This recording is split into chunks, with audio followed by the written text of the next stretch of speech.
Nearly 5 years ago, people in Chubbuck and Pocatello were introduced to the European concept of the roundabout. While reaction to them has been mixed, in a couple of years, another staple from across the pond will be making a big impression on drivers. But this one comes from the Idaho Transportation Department. Logan McDougall has more on how all this works.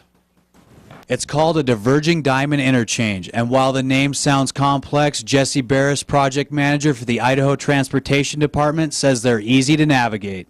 It's essentially the same movements. You know, you still turn left onto the ramps at the same place.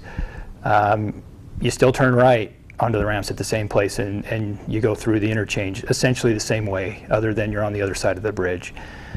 So it really doesn't require any different type of movement other than your crossover.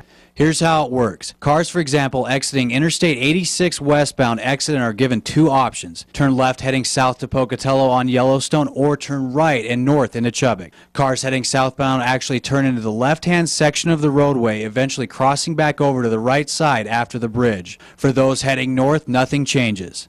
For through traffic heading north, you are guided to the left-hand side of the roadway by signs and barriers and cross back over to the right after the bridge. Heading south, it's the same, just reversed. And Barris says the biggest advantage to a DDI is it gets rid of traffic backups like this one behind me. Ultimately, what led us to the Diverging Diamond was the ability to move more cars, to get more cars off the interstate. Because our traffic volumes down in 20 years down the road showed the interstate being backed up completely almost to the Y interchange. Idaho's neighbor to the south has implemented DDIs, and Dan Avila with the Utah Department of Transportation says when they looked at accidents on the DDI at Pioneer Crossing, they found that the structure was not at fault. The accident reports that we've seen are people running red lights, which is a different problem. It's not due to the geometry or the layout of the facility. After construction of the Pioneer Crossing DDI, the Utah Department of Transportation conducted a survey of motorists to get their impression of the setup. Avila says the response was overwhelmingly positive. We asked people, what do you think now that you've seen it, and how does it drive? We got into the 85 to 89% affirmative responses on those surveys.